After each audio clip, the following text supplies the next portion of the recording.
سورۃ الصافات آیت مبارک نمبر 133 34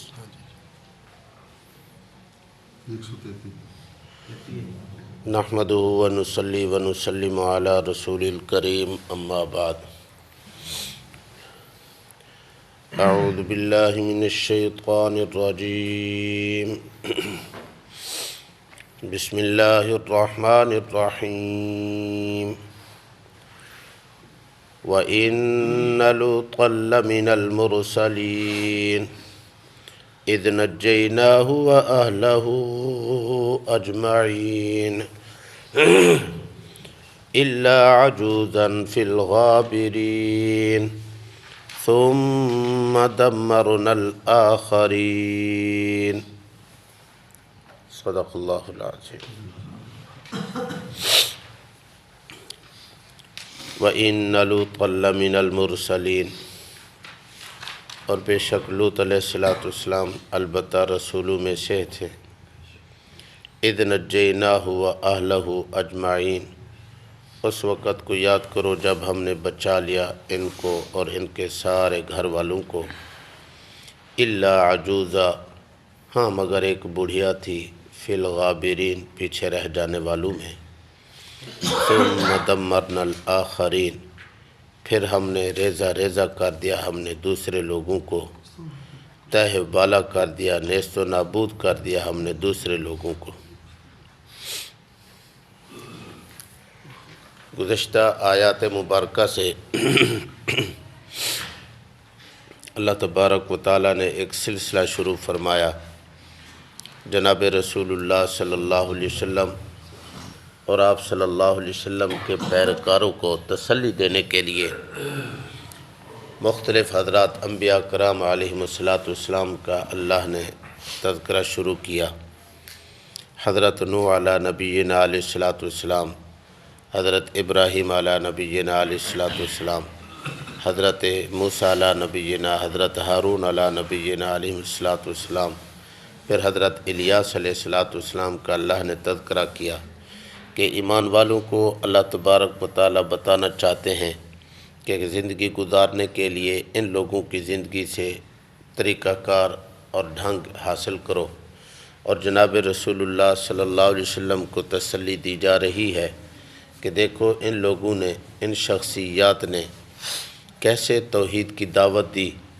اور ان پر مشقتیں اور تکلیفیں آئیں اور کس طرح انہوں نے ان مشقتوں اور تکلیفوں کو برداشت کرتے ہوئے صبر کرتے ہوئے دل جمی کے ساتھ اور مستقل مزاجی کے ساتھ دعوت توحید اور دعوت ایمان میں لگے رہے بالآخر اللہ تبارک و تعالیٰ نے ان کو کامیاب فرمایا اور ان کو مشقتیں اور تکلیفیں دینے والے نامراد ہلاک ہوئے برباد ہوئے دنیا میں بھی عبرت کا نشان بنے آخرت میں بھی ان کے لیے ہمیشہ ہمیشہ کے لیے خسارہ ہے اللہ نے یا آپ صلی اللہ علیہ وسلم کو تسلی دی اسی سلسلے میں آج کی آیات مبارکہ میں سیدنا حضرت لوط علیہ نبینا علیہ السلام کا اللہ نے تذکرہ فرمایا حضرت لوط علیہ نبینا علیہ السلام کے تعارف میں گزشتہ حضرت ابراہیم علیہ السلام کے تذکرے میں ہم نے یہ پڑھا ہے سنا ہے کہ جب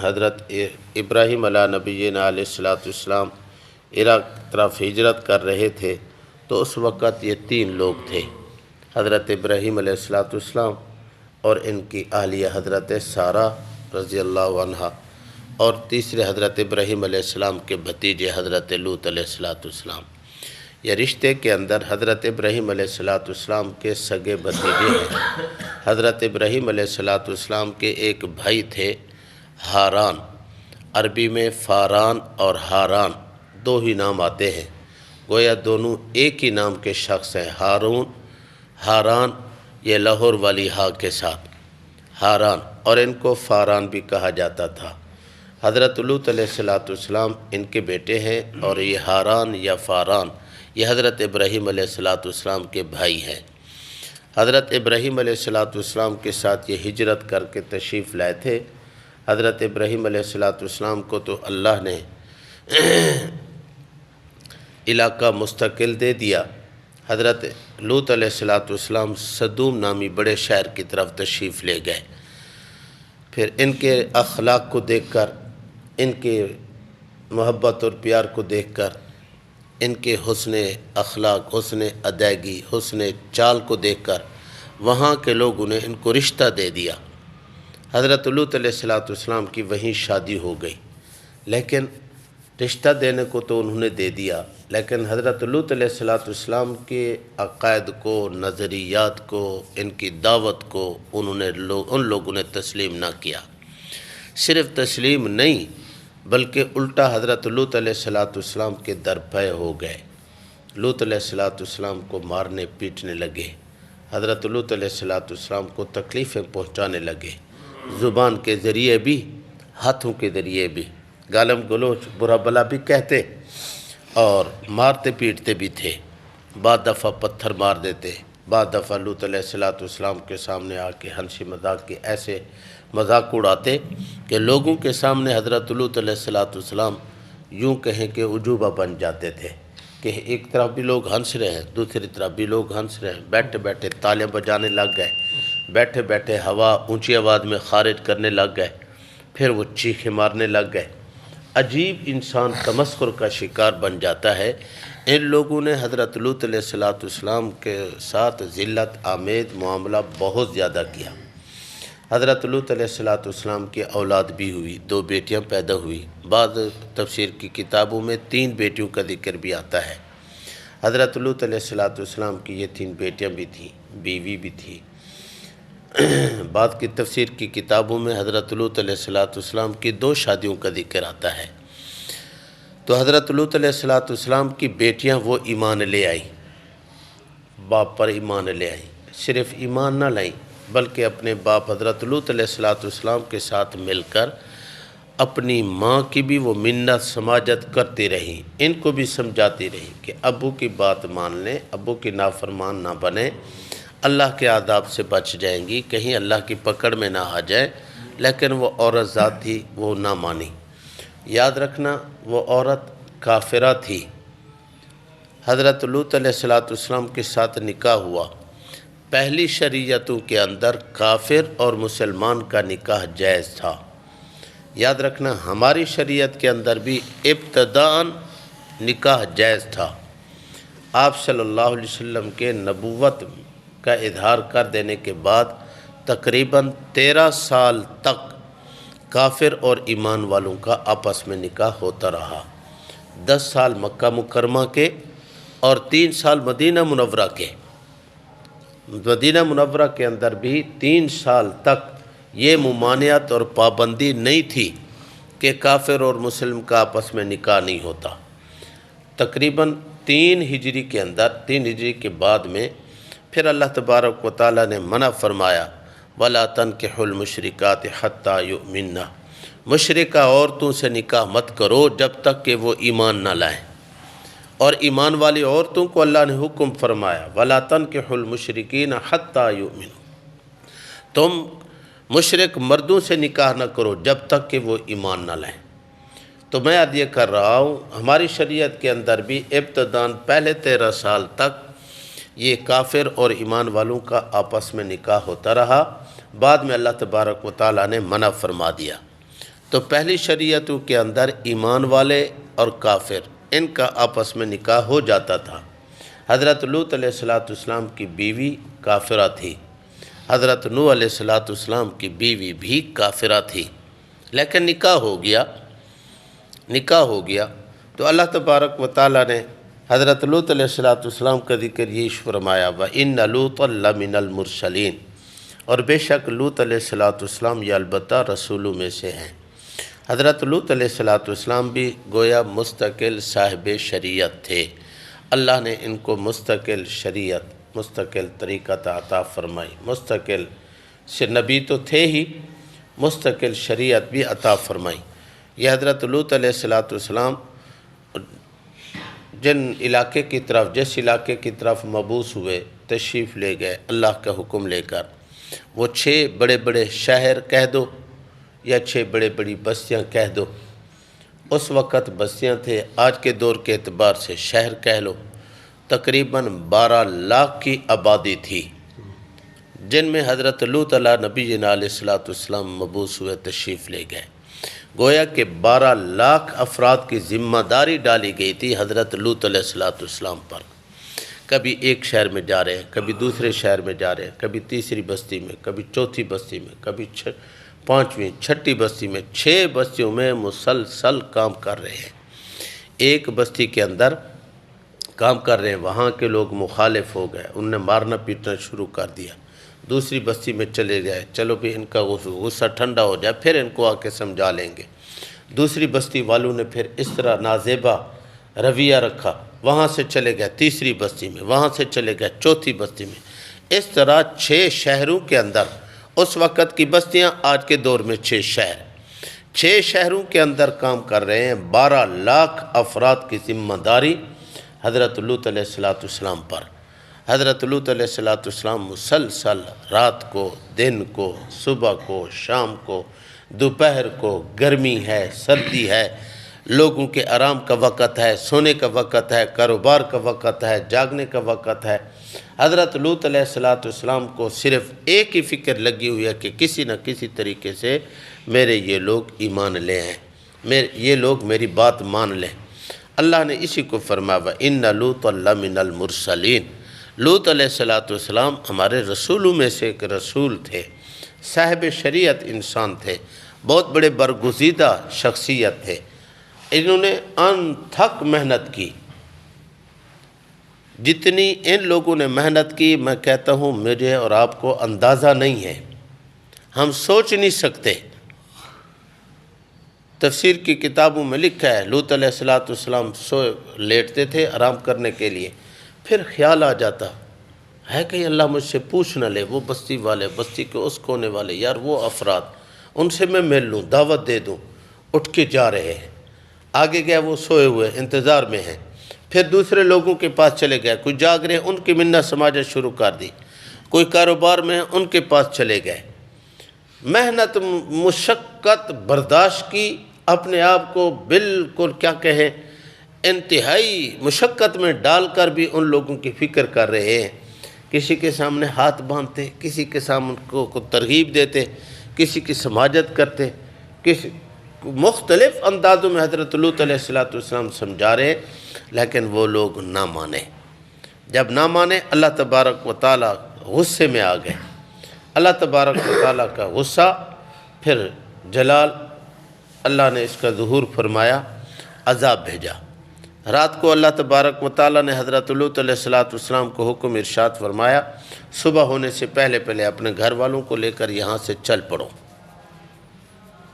اللہ نے ہدایات دی، ایک تو صبح ہونے سے پہلے یہاں سے چل پڑو، دوسرے کہ جب جانا ہے پیچھے مڑ کے نہیں دیکھنا، پیچھے مڑ کے نہیں دیکھنا تمہاری بستی والوں کے ساتھ کیا ہو رہا ہے۔ صاف ظاہر ہے جہاں انسان رہتا ہے، بے شک وہ لوگ بات دین کے اعتبار سے مانیں یا نہ مانیں، لیکن ہمدردیاں تو ان کے ساتھ ہوتی ہیں، انسان کا میلان تو ان کے ساتھ ہوتا ہے، انسان کا قلبی رجحان تو ان کے ساتھ ہوتا ہے۔ اللہ نے حکم فرمایا لوط جانا ہے، اپنے اہل خانہ کو بھی ساتھ لے جاؤ، لیکن پیچھے مڑ کے نہیں دیکھنا کیا ہو رہا ہے۔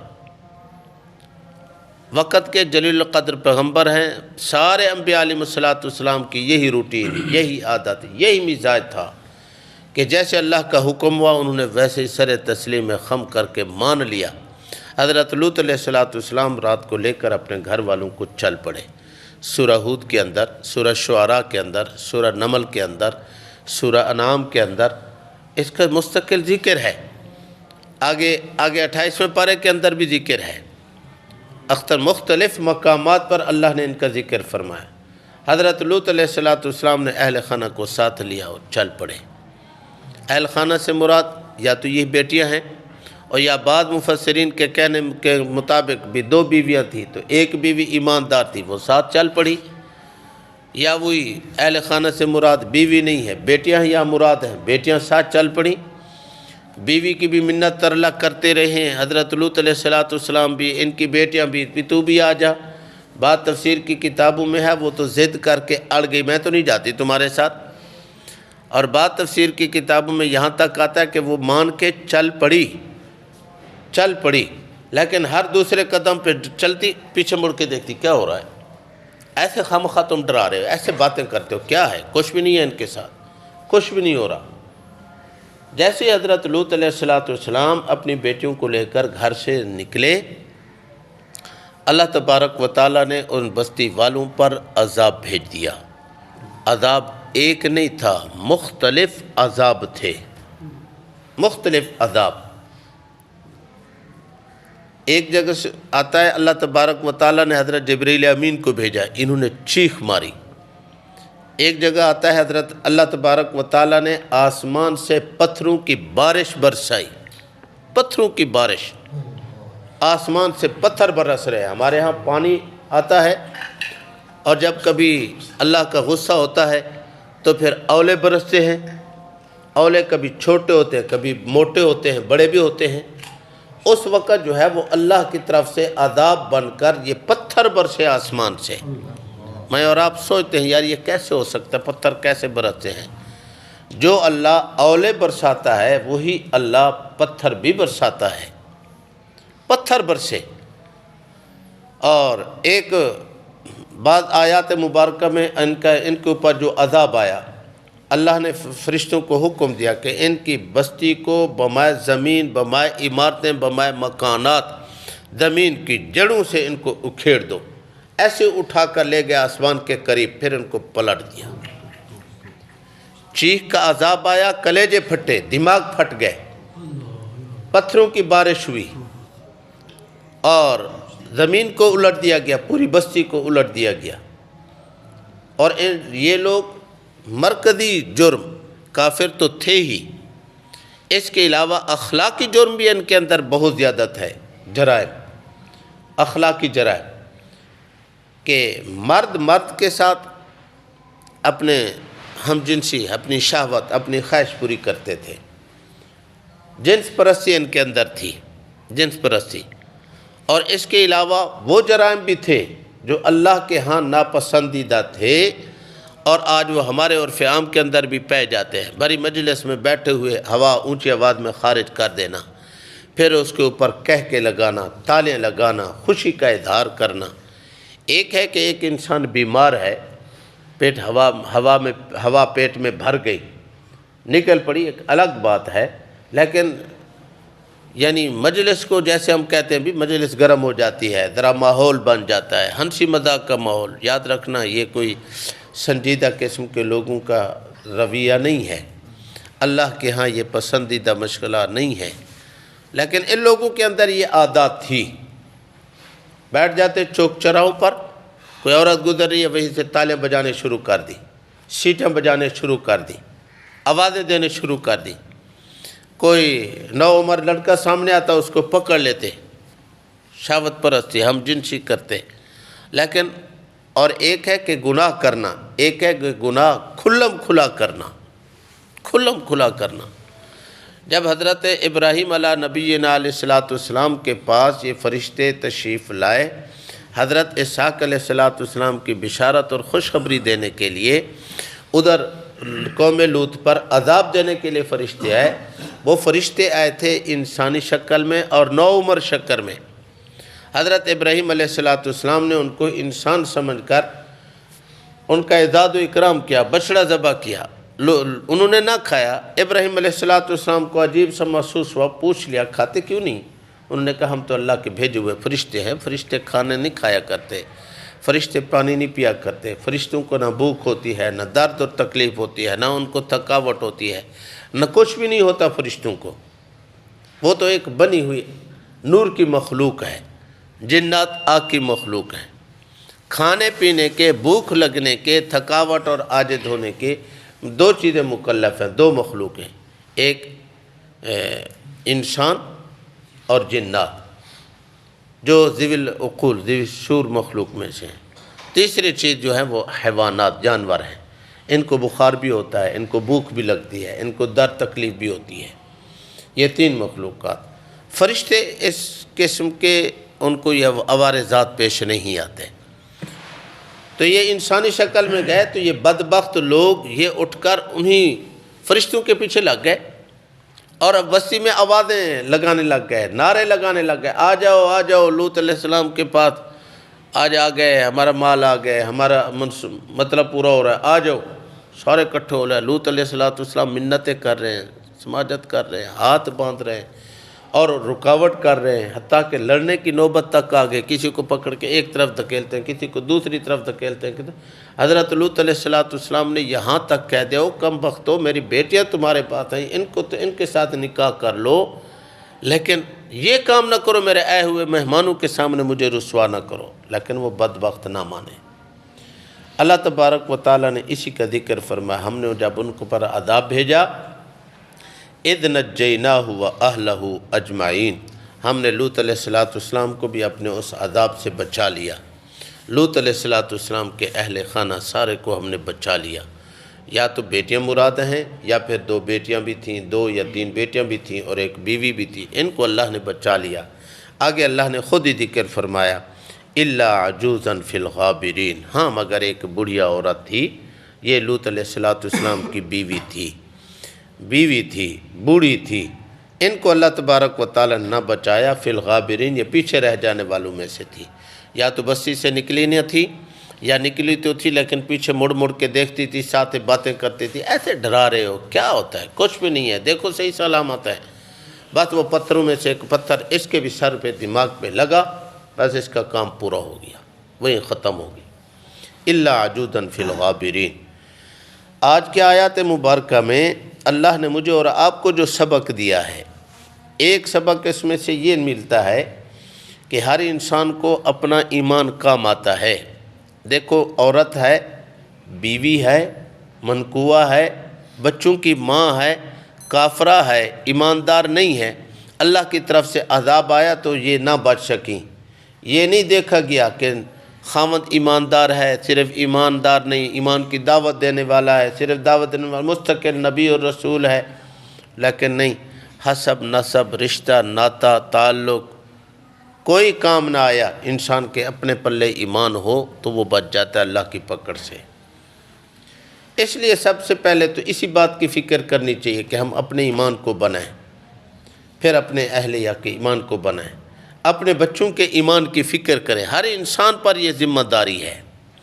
یاد رکھنا، ہمارے تسبیح، ہمارے اشراق، ہمارے تہجد، ہماری نمازیں، ہمارے روزے، ہمارے سجدے، ہمارے صدقہ خیرات، یاد رکھنا ہمارے اگر بیوی، بچے، اہل خانہ ان کے ایمان محفوظ نہیں ہے، اگر عقائد ان کے درست نہیں ہیں، ہمارے یہ نیک اعمال ان کے لیے مفید نہیں بنیں گے، اور اگر ہمارا اپنا بھی عقیدہ درست نہیں ہے، پھر ہمارے یہ صدقے خیرات، نیکیاں، عبادت، حج، عمرے، طواف، تہجد، اشراق، یہ ہمارے کام بھی نہیں آئیں گے اگر ہمارا اپنا عقیدہ بھی ٹھیک نہیں ہے۔ تو سب سے پہلے تو اپنے ایمان کی فکر لازم ہے، اپنے ایمان کی فکر کریں، پھر اہل خانہ کی فکر کریں، اہل و عیال کی فکر کریں۔ اللہ تبارک و تعالیٰ نے اسی کو ذکر فرمایا اور بتا دیا، الا عجوزا فی الغابرین، ہاں مگر ایک بڑھیا عورت تھی جو پیچھے رہ جانے والوں میں سے تھی، وہ ہلاک ہو گئی، نہ بچ سکی۔ اللہ تبارک و تعالیٰ نے جب ان پر عذاب بھیجا تو اللہ نے ایک جملہ ذکر فرمایا، ثم دمرنا الآخرین، ہم نے تو ریزہ ریزہ کر دیا۔ دمرنا تدمیر سے، تدمیر کا معنی ہوتا ہے کچرا کچرا کر دینا، ریزہ ریزہ کر دینا۔ حقیقت کے اندر تدمیر کا معنی کرنے کے لیے ہماری اردو لغت کے اندر کوئی لفظ ایسا نہیں ہے کہ جس کا ہم معنی سمجھا سکیں۔